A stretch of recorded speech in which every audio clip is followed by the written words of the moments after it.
Hello everyone, ಇವತ್ತು ನನ್ನ checkup ಇತ್ತು ಅಂತ ನಾವು ಹಾಸ್ಪಿಟಲ್ಗೆ ಹೊರಟಿದ್ವಿ. ಹಾಗೆ ಬೇಬಿ ಶವರ್ ಮಿಸ್ ಆಗಬಾರ್ದು, ನಿನಗೆ ನಾನೇ ಪ್ಲ್ಯಾನ್ ಮಾಡ್ತೀನಿ ಅಂತ ನನ್ನ ಹಸ್ಬೆಂಡು ಕೇಕ್ ಕಸ್ಟಮೈಸ್ ಮಾಡೋದಕ್ಕೆ ಕೊಡೋಣ ಅಂತ ಕರ್ಕೊಂಡೋಗಿದ್ರು. ಕೇಕ್ ಕಸ್ಟಮೈಸ್ ಮಾಡೋದಕ್ಕೆ ಅಂತ ಕೊಟ್ಟಿದ್ವಿ. ಅಷ್ಟರಲ್ಲಿ ಜ್ಯೂಸ್ ಸ್ವಲ್ಪ ಕುಡಿಯೋಣ ಅಂತ ಕುಡಿತಾ ಇದ್ವಿ. ನಾನು ಫೋಟೋ ತೋರಿಸಿದ್ದೆ, ಅದೇ ರೀತಿ ಕಸ್ಟಮೈಸ್ ಮಾಡಿಕೊಟ್ಟಿದ್ದಾರೆ.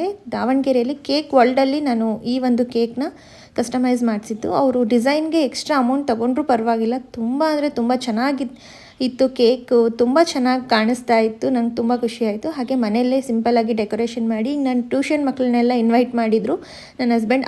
ಅವ್ರ ಮನಸ್ಸಲ್ಲಿ ಯಾವ ಬೇಬಿ ಇಷ್ಟ ಅಂತ ಎಲ್ಲ ರೆಡಿ ಮಾಡ್ಕೊಳ್ತಾ ಇದ್ರು. ಹಾಗೆ mom to be dad to be ಅನ್ನೋದೆಲ್ಲ ತರಿಸ್ಕೊಂಡು ಅಷ್ಟರಲ್ಲಿ ಎಲ್ಲ ರೆಡಿಯಾಗಿ ಇನ್ನೇನು ಫೋಟೋ ತೆಗೆಸ್ಕೋಬೇಕು ಅನ್ನುವಾಗ ನಮ್ಮ ಮನೇಲಿ ಫೋಟೋಗ್ರಾಫರ್ನ ಕೂಡ ಕರೆಸಿದ್ರು. ತುಂಬ ಅಂದರೆ ತುಂಬ ಚೆನ್ನಾಗಾಯಿತು ಬೇಬಿ ಶವರ್ ಫಂಕ್ಷನ್. ನಾನು ಅಂದ್ಕೊಂಡೇ ಇದ್ದಿದ್ದಿಲ್ಲ ಇಷ್ಟೊಂದು ಚೆನ್ನಾಗಿ ಆಗುತ್ತೆ ಅಂತ. ಮನೆಯಲ್ಲೇ ತುಂಬ ಖುಷಿ ಇತ್ತು. ಆ್ಯಂಡ್ ಮಕ್ಕಳೆಲ್ಲ ತುಂಬ ಎಂಜಾಯ್ ಮಾಡಿದರು. ಯಾರಿರಲಿ ಬಿಡಲಿ, ಮಕ್ಕಳು ಅಂದ್ರೇ ಅದು ಒಂಥರ ಪಾಸಿಟಿವಿಟಿ ಅಂತ ನನಗನ್ಸುತ್ತೆ. ಸೊ ಚಿಕ್ಕ ಮಕ್ಕಳ ಜೊತೆ ನನಗೇನೇ ಸೆಲೆಬ್ರೇಟ್ ಮಾಡಬೇಕು ಅಂದರೆ ತುಂಬಾ ಖುಷಿ ಆಗುತ್ತೆ.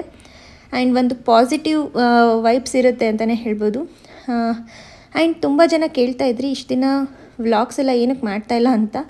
ತುಂಬ ಅಂದರೆ ತುಂಬ ಜನ ದೊಡ್ಡವರು ಫ್ರೆಂಡ್ಸಲ್ಲೆಲ್ಲ ಮಾಡಬೇಡ, ಫಸ್ಟ್ ಪ್ರೆಗ್ನೆನ್ಸಿ ವ್ಲಾಗ್ಸ್ ಎಲ್ಲ ಮಾಡಬೇಡ ಅಂತ ಹೇಳ್ತಾಯಿದ್ರು. ಹಾಗಾಗಿ ದೊಡ್ಡವ್ರು ಹೇಳೋದು ನಮ್ಮ ಒಳ್ಳೆಯದಕ್ಕೆ ಅಂತೇಳಿ ನಾನು ಸ್ಟಾಪ್ ಮಾಡಿಬಿಟ್ಟೆ ಪ್ರೆಗ್ನೆನ್ಸಿ ವ್ಲಾಗ್ಸ್ನ ಮಾಡೋದು.